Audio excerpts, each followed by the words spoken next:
오늘은 창세기 47장, 48장입니다. 새로운 장소에 와서 새로운 말씀을 볼 수도 있겠지만 아직 우리에게는 말씀의 갈 길이 멉니다. 이제 창세기를 시작했고요. 우리의 인생도 이제 우리의 교회의 출발도 이제 시작이 되었습니다. 창세기의 마지막 부분입니다. 이제 거의 결말로 다다르고 있죠. 요셉과 형제들이 제외를 했고 야곱의 연단도 끝이 났고요. 아브라함과 이삭의 이야기도 지나갔고 하나님께서 이 세상을 창조하신 일들도 다 끝이 났습니다. 이 마지막 창세기의 지혜에서 성경은 무엇을 말하고 있는가? 성경의 한 장 한 장이 공부하면 할수록 허투루 있는 것이 아닌 것 같아요. 정말 이런 얘기가 왜 성경에 쓰여 있을지 뻔한 얘기, 사람의 이야기 이런 얘기가 성경에 굳이 기록될 필요가 있는가? 이건 건너뛰어도 되지 않는가? 라는 생각이 들 때가 있습니다. 하지만 깊이 묵상해 보면 주님께서 주시는 메시지가 반드시 있다는 것이죠. 특별히 우리가 모든 이야기들, 어떤 영화를 볼 때에도 항상 하이라이트는 마지막 부분에 있습니다. 그래서 우리가 창세기 47장, 48장 그리고 다음 시간에 이어지는 마지막까지 주의 깊게 살펴봐야 되겠습니다. 1절로 한번 가보도록 하겠습니다. 47장 1절. 요셉이 바로에게 가서 고하여 이르되 내 아버지와 내 형들과 그들의 양과 소와 모든 소유가 가나안 땅에 와서 고센 땅에 있나이다 하고 그의 형들 중 5명을 택하여 바로에게 보이니 바로가 요셉의 형들에게 묻되 너의 생업이 무엇이냐? 그들이 바로에게 대답하되 종들은 목자이온데 우리의 선조가 다 그러하나이다 하고 그들이 또 바로에게 고하되 가나안 땅에 기근이 심하여 종들의 양떼를 칠 곳이 없기로 종들이 이곳에 거류하고자 왔사오니 원하건대 종들로 고센 땅에 살게 하소서. 바로가 요셉에게 말하여 이르되 내 아버지와 형들이 내게 왔은즉 애굽 땅이 다 내 앞에 있으니 땅의 좋은 곳에 내 아버지와 내 형들이 거주하게 하되 그들이 고센 땅에 거주하고 그들 중에 능력 있는 자가 있거든 그들로 내 가축을 관리하게 하라. 이 내용을 보면서 굉장히 아무 내용도 아닌데 굉장히 오랜 시간이 걸렸어요. 어제 이 부분만 가지고 한 1시간 반 정도를 묵상을 하게 됐는데 어찌 보면 뭐 특별할 건 없는 이야기입니다. 요셉이 바로왕 앞에서 이제 형제들이 왔기 때문에 어디에 살 건지 구해야 되겠죠. 바로왕이 주인이기 때문에. 그래서 고센 땅에 살도록 허락하소서라고 얘기를 했습니다. 우리가 지난 시간에 왜 고센 땅인가 하는 부분은 다 얘기를 나눴죠. 뭐 목축이 풍부하고요. 또 애굽인들과의 어떠한 접촉도 좀 적을 것이고요. 또 가나안 땅과의 경계도 가까울 수 있다는 그런 내용들. 근데 요셉이 지금 바로 왕에게 왜 고센 땅이냐 했을 때 표면적인 이유로 제시한 것이 목축업이라는 그들의 직업 때문이었습니다. 근데 고센 땅이라는 곳을 다시 한번 살펴볼 필요가 있어요. 뒤에서부터 이 47장 전체도 그렇고요. 이 전장도 그렇고 계속 고센 땅에 대해서 얘기를 하거든요. 의미가 있는 겁니다. 우리가 애굽의 중심부라고 하면은 카이로를 우리가 알고 있습니다. 그 지역을 중심으로 한 내륙 중심부가 핵심 지역이 되겠죠. 이곳은 가장 변두리예요. 국경 근처였고요. 그래서 그 지방에 물론 가축이 먹을 풀도 많이 나고요. 풍요로운 것은 사실입니다. 근데 반대로 해석하면 어떻게 될까요? 깡시골이라는 거죠. 깡시골. 여기와 마찬가지죠. 누가 도심부에 풀이 풍부하겠습니까? 그래서 국경은 또 어떠한 위협이 있느냐? 늘 침범할 소지가 있었다는 것. 전쟁의 위험에 도사리고 있었다는 것. 그래서 사람들이 살지 않는 거잖아요.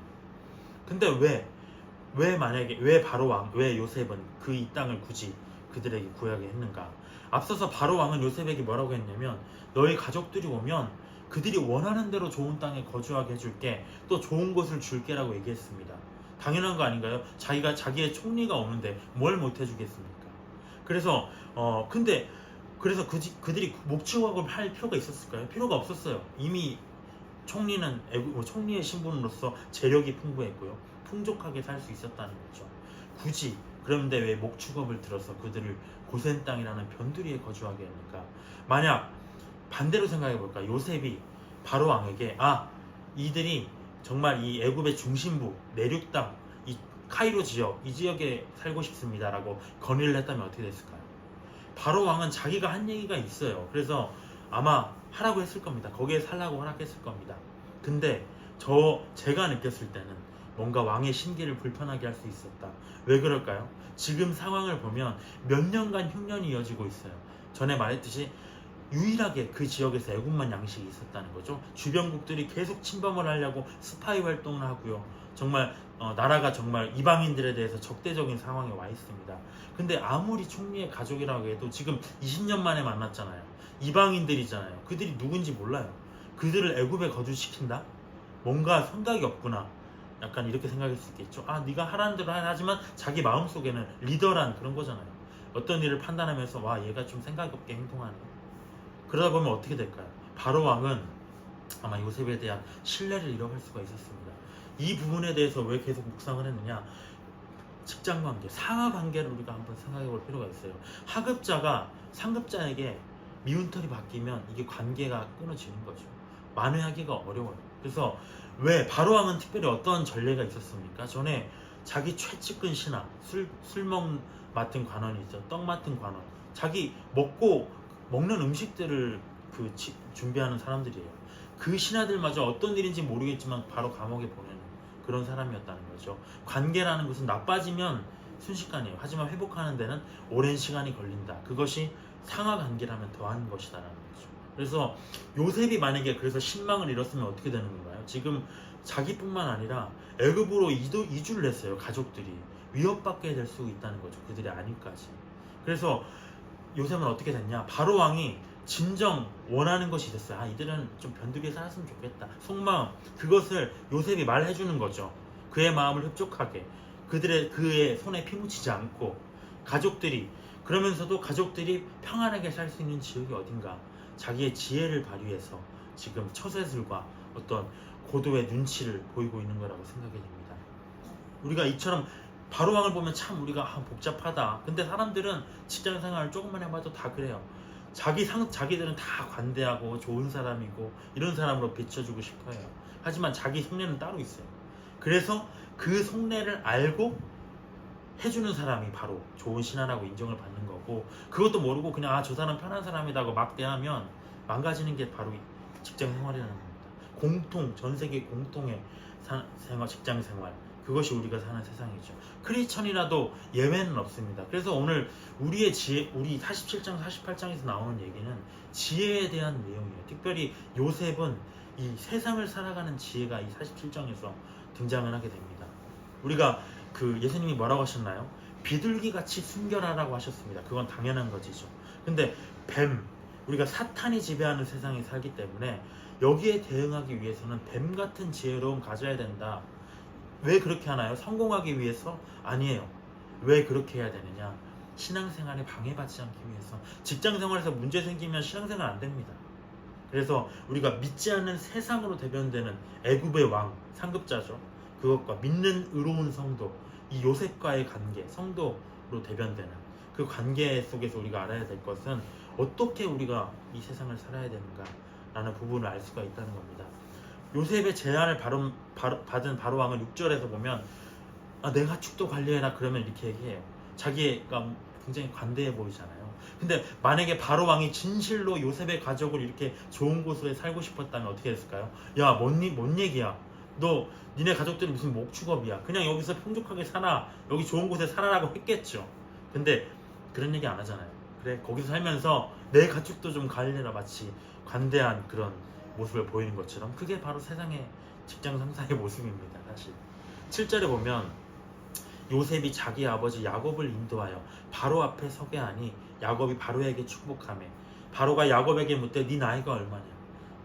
야곱이 바로에게 이르되 내 나그네 길의 세월이 130년이다. 내 나이가 얼마 되지 못하니 우리 조상의 나그네 길에 10조에 미치지 못하나 험악한 세월을 보냈나이다 하고 야곱이 바로에게 축복하고 그 앞에서 나오는지라. 저는 이 5절 내용을 보면서, 9절이죠, 보면서 참 이 구절을 볼 때마다 마음이 아팠어요. 자기가 조상들보다 나이는 젊습니다. 근데 그들보다 훨씬 농도로는 험악한 세월을 보냈습니다. 사람이 다 나이가 먹었다고 다 고생을 많이 했고 나이가 젊다고 고생 안 한 게 아니잖아요. 어떤 사람에게는 정말 그 인생에서 하나님이 손이 적극적으로 개입해서 남들은 경험하지 못하는 그러한 고난을 경험하면서 살기도 한다는 것입니다. 그래서 그 사람이 바로 야곱이었다는 거죠. 여러 가지 일들, 자기가 연단되어야 할 부분이 물론 있었지만 그런 육신적인 성품은 변론으로 하고 크리스천의 그런 인생은 이토록 고난의 연속이라는 거죠. 세상 왕은 우리 크리스천을 지배하면서 육신적인 것들 제공해 줄 수 있어요. 세상 왕에게 속해 있는 사람들 정말 잘 나가요. 부럽게 또. 그래서 근데 우리는 무엇을 잊지 말아야 하는가?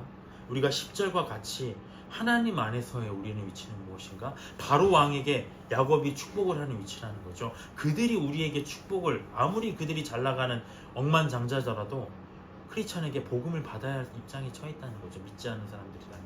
그래서 우리는 그 자존감을 잊지 말아야 되겠습니다. 11절에 보면 요셉이 바로의 명령대로 그의 아버지와 그의 형들에게 거주할 곳을 주되 애굽의 좋은 땅 람세스라고 하네요. 그들에게 주어 소유로 삼게 하고 또 그의 아버지와 그의 형들과 그 아버지의 온 집에 식구를 따라 먹을 것을 주어 봉양하였더라.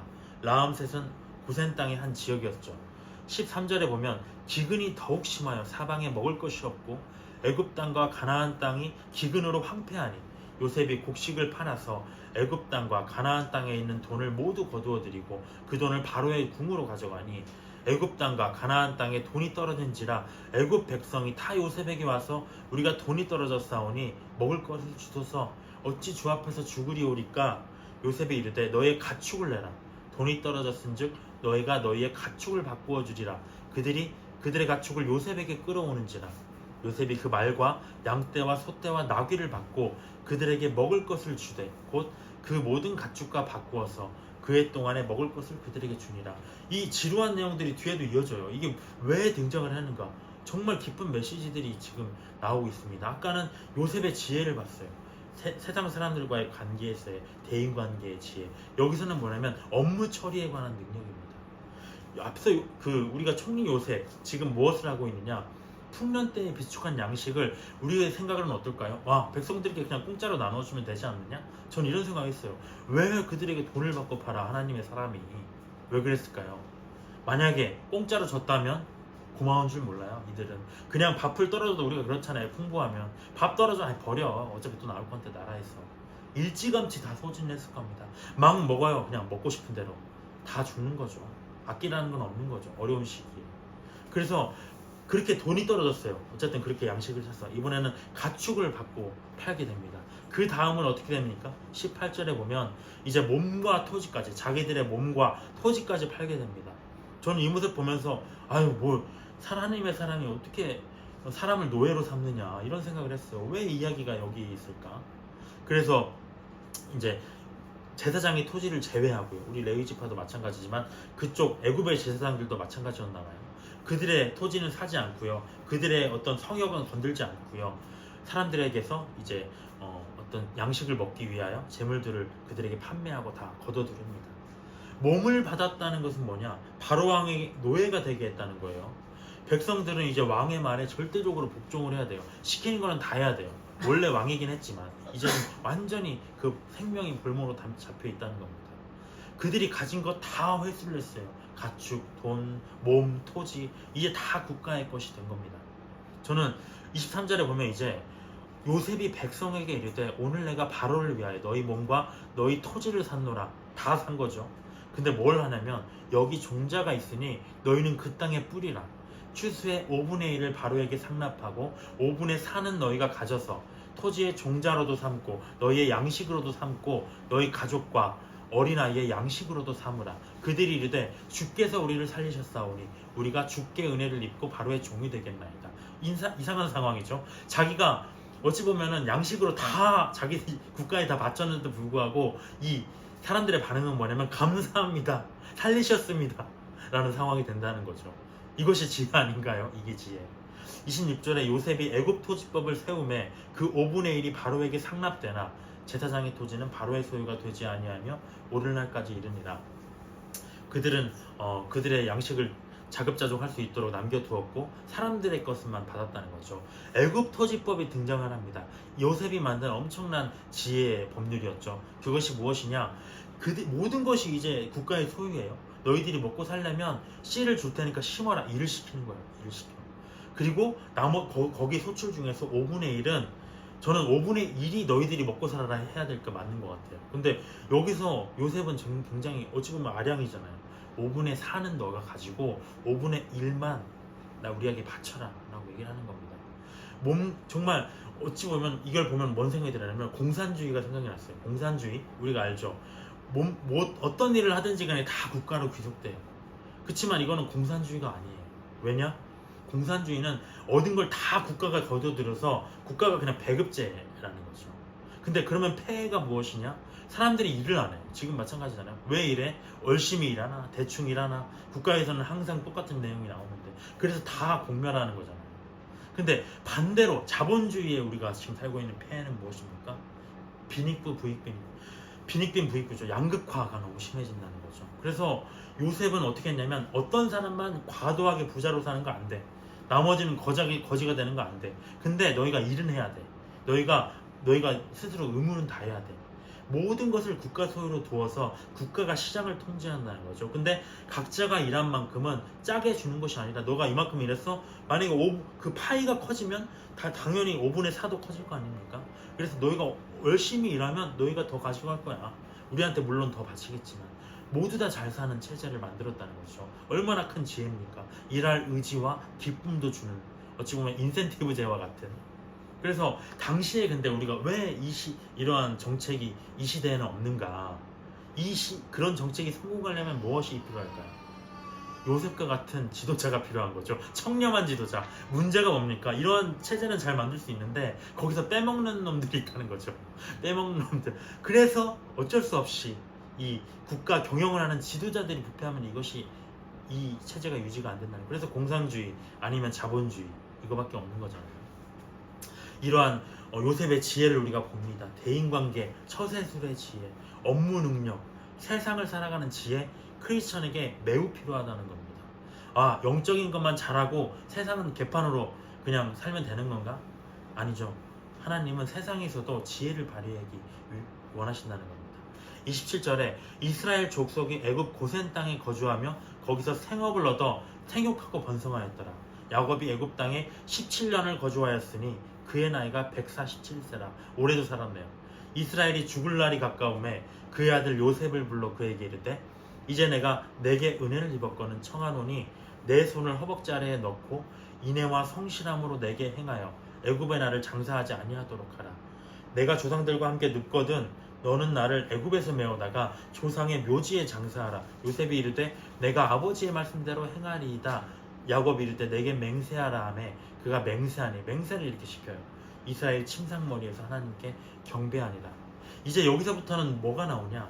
야곱의 지혜가 나옵니다. 야곱. 요셉의 세상을 살아가는 지혜가 나왔다면 야곱은 색다른 지혜를 가지고 있었어요. 첫 번째는 무엇이냐? 자기 묘지를 그냥 애굽에 묻히면 되잖아요. 굳이 조상의 묘지로 가야 된다라고 얘기합니다. 왜일까요? 왜 내가 그 땅에 아브라함과 이삭만 있으면 됐지 왜 자기는 이스라엘 족속의 조상이잖아요. 이제 앞으로는 애굽 땅에 이 백성들이 이스라엘 자손들이 살아가게 됩니다. 근데 이 아브라함과 이삭과 야곱 그들의 대조상이 묻힌 곳이 어디인가? 가나안 땅에 묻혔구나. 그것을 하나님이 너희에게 주신 땅은 이 애굽이 아니야.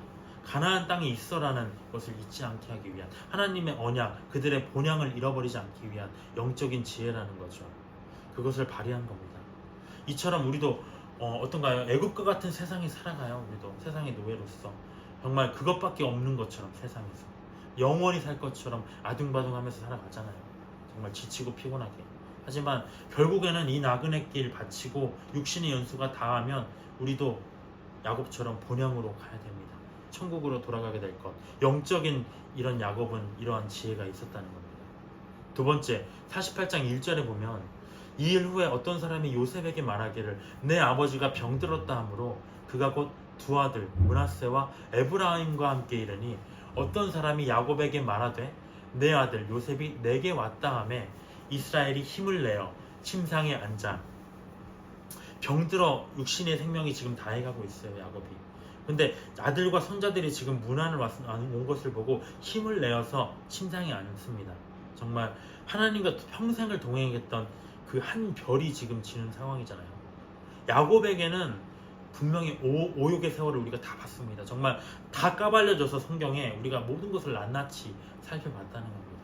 하지만 단 하나. 그가 얼마나 하나님을 사랑했는가? 거기서 부인할 사람이 있을까요? 없어요. 이런 만큼 고난을 당했으면 하나님을 떠나는 게 정석이에요, 사실. 근데 그렇지 않았다는 거. 정말 저는 이 구절 보면서 어제 또 밤에 참 잠을 못 들었는데, 저도 마찬가지였어요. 어찌 보면 저의 스승이 있었다는 것. 이 요셉과 달리, 요셉은 그 자기 영적 아버지를 맞이했지만 저는 그렇게 못했잖아요. 그래서 그 당시로 돌아가면 어떨까요? 뭐 다 늦어버린 상황이지만 뭐 그때는 그럴 수밖에 없는 상황이었고요. 또 그렇게 함으로써 얻는 유익도 저는 분명히 있었습니다. 하지만 마음 한편으로는 그냥 문득문득 그런 것 같아요. 뭐 누가 눈썹을 잘라주는 꿈을 꿨다고 하는데, 각자의 마음속에 그런 게 있지 않을까요? 애증이라고 봐야 되나요? 뭔가 마음 한편으로는 그런 안타까운 마음이 있는 거죠. 죄송스러운 마음이라고 하기에는 정말 또 다르고요. 감사한 마음만이라고 하기엔 뭔가 다르고요. 그렇다고 뭐 그런 어떠한 마음인지 알 수가 없습니다. 근데 그분께 보답하기 위해서는 우리가 이렇게 그분에게 받은 좋은 가르침대로 이렇게 살아가려고 하는 방법밖에 없겠죠. 어쨌든 야곱은 요셉을 맞이했습니다. 참 복스러운 결말을 맞이하고 있는 거죠. 요셉에게 이르되 3절에 보면, 이전에 가나안 땅 루스에서 전능하신 하나님이 내게 나타나사 복을 주시며 내게 이르시되 내가 너로 생육하고 번성하게 하여 내게서 많은 백성이 되게 하고 내가 이 땅을 네 후손에게 주어 영원한 소유가 되게 하리라 하셨느니라.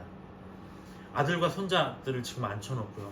야곱은 뭐라고 얘기하고 있냐면, 루스, 베델에서 자기에게 복 주신 전능하신 하나님을 소개하고 있습니다.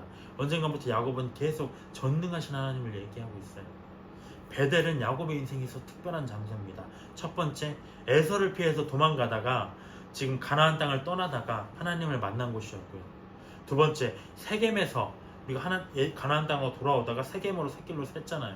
거기서 호되게 당하고 가나안 땅으로 돌아오던 중에 베델에 들려서 하나님을 만난 곳입니다. 정말 그의 인생에서 많은 고난이 있었잖아요. 근데 그가 고백한 것처럼 뭐냐면 완전히 실족할 뻔한 순간이 많았다는 거예요. 결정적인 순간이 많았는데 베델에서 만난, 교회에서 만난 불가능이 없으신 전능자로 인해서 믿음을 지키고 지금 여기까지 내가 올 수 있었다, 하나님을 증거하고 있습니다. 우리도 마찬가지죠. 많은 위기가 있었습니다. 그렇지만 우리에게 교회가 없었다면 어떻게 됐을까요?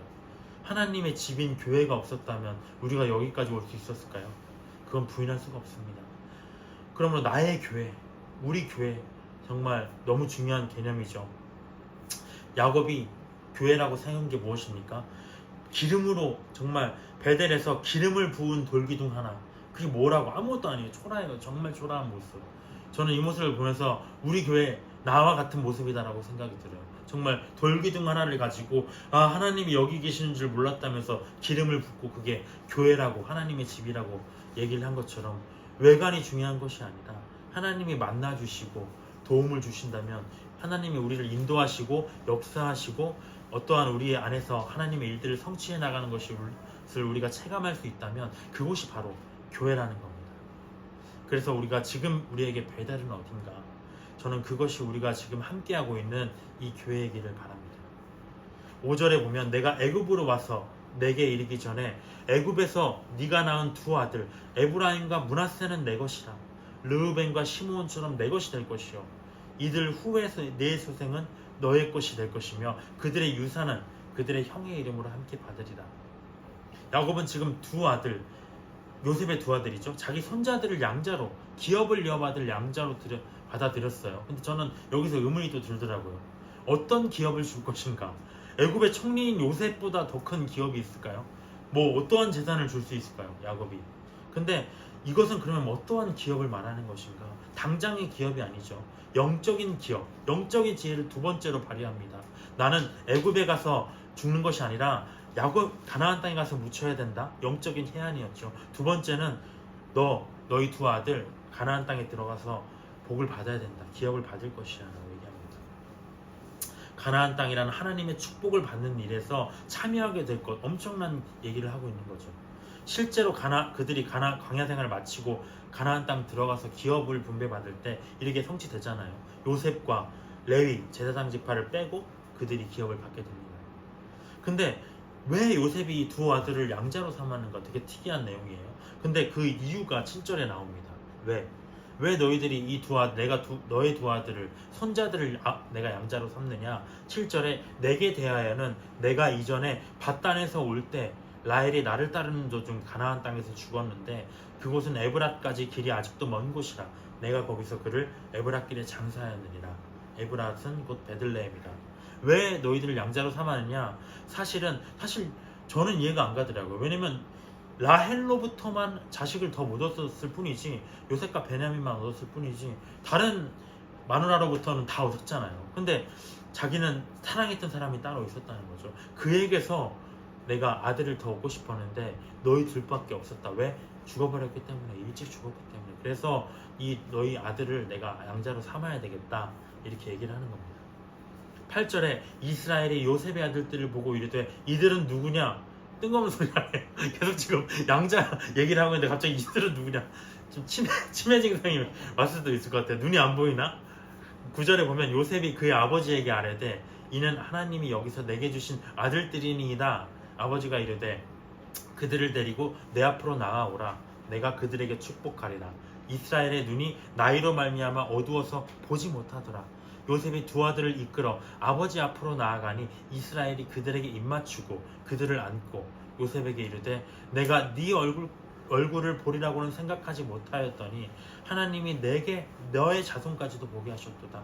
생각하지 못한다는 것이죠.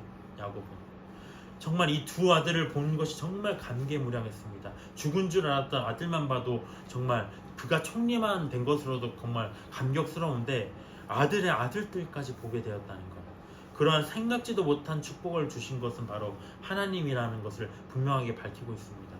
우리도 이런 하나님이 필요합니다. 상상할 수 있는 거 말고요. 상상할 수 없는 것, 상상할 수 있는 것은 정말 우리에게 필요한 있는 게 없어요. 사실 상상할 수 없는 것을 주기를, 그 이상을 주시기를 바랍니다. 그게 무엇이냐? 우리가 지난 주일에 배운 것처럼 열매라는 거죠. 열매라는 생각이 계속 듭니다. 열매를 맺어야 된다는 것. 이제 야곱의 고난의 시간은 정말 길었지만 하나님은 이 사람이 어려운 상황 속에서도 자기를 안 떠났구나, 나를 배반하지 않았구나, 얼마나 실패했는지는 얘기하지 않으세요. 끝까지 지금 이 자리까지 와서 나에게 지금 나를 고백하고 있구나, 나를 사랑하고 있구나, 그 마음을 아시고 이 충만한 열매를 허락하셨다는 겁니다. 12절에 요셉이 아버지의 무릎 사이에서 두 아들을 물러나게 하고 땅에 엎드려 절하고 오른손으로는 에브라임을 이스라엘의 왼손을 향하게 하고 왼손으로는 므낫세를 이스라엘의 오른손에 향하게 하여 이끌어 그에게 가까이 나가가며 이스라엘이 오른손을 펴서 차남 에브라임의 머리에 얹고 왼손을 펴서 므낫세의 머리에 얹으니 므낫세는 잠자라도 팔을 엇바꾸어 얹었더라 라고 되어 있습니다. 이 내용이 우리가 지금 축복을 받아야 돼요. 근데 우리가 오른손이라고 하면 힘과 능력을 선진합니다. 우리가 왼손잡이라고 하면 지금은 뭐 별 문제가 안 되지만 왼손잡이라고 하면 옛날에는 정말 그것도 어떤 영적인 이 메시지를 알고 있는 건가? 꼭 왼손잡이라고 뭐라고 했잖아요. 옛날에는 뭔가 불경한 것처럼 대했잖아요. 성경에서는 실제로 오른손, 우리가 자주 쓰는 오른손을 힘과 능력으로 상징합니다. 그래서 하나님의 도움을 얘기할 때 오른손에 오른팔로 구원하시는 하나님이라고 얘기하고 있죠. 그래서 원래 어떻게 되느냐, 축복을 더 많이 주려면 장남에게는 오른손, 차남에게는 왼손을 올려야 맞는 것이었다는 거죠. 근데 야곱은 뭐 어떻게 하냐면 팔을 엇바꾸어서 차남 에브라임에게 오른손을 올리고요, 장남 므낫세에게 왼손을 올렸습니다. 그러니까 이 모습을 보는 지금 요셉이 있었어요. 17절에 보면 기뻐하지 않았다는 거죠. 왜 아버지가 지금 눈이 어두워서 그런가? 장남과 차남이 구분이 안 돼서 그런가? 그래서 어떻게 하냐면 뒤에 나오면 이제 그 17절 뒷부분에 보면 팔을 다시 엇바꿉니다. 아버지가 모르시니까 내가 조용히 도와줘야지 하면서 옳게 바꾸려고 했는데 야곱이 뭐라고 합니까? 나도 안다. 정말 색다른 구절이죠. 19절에 나도 안다. 내 아들아 나도 안다. 까불지 마라 라고 얘기하는 거죠. 나도 지금 알고 있는 거야. 장남 차남 네가 지금 뭔 얘기하는지 아는데 내가 생각하는 세계는 영적인 세계를 얘기하고 있는 거야 라고 얘기하고 있는 겁니다. 우리가 정말 육신의 질서와 영적인 질서가 다르다는 것. 요셉도 지혜로운 자였어요. 젊고 세상에 대해서는 대항할 수 있는 그런 지혜가 있는 자였잖아요. 반면에 야곱은 근데 어떤 지혜가 있었느냐, 하나님의 경륜, 그 수많은 세월 속에서 정말 사람이 알 수 없는 그 깊은 영적인 지혜를 가지고 있었다는 겁니다. 그는 어떤 것이냐? 하나님과의 깊은 관계 속에서 알았죠. 누가 장남 차남 이런 육신적인 질서 필요 없어. 누가 오른손의 축복을 받고 누가 왼손의 축복을 받아야 할지에 대해서 영적인 질서를 알고 있었다는 겁니다. 정말 그러면서 우리가 뒤에 볼까요? 16절에 보면 이렇게 되어 있습니다.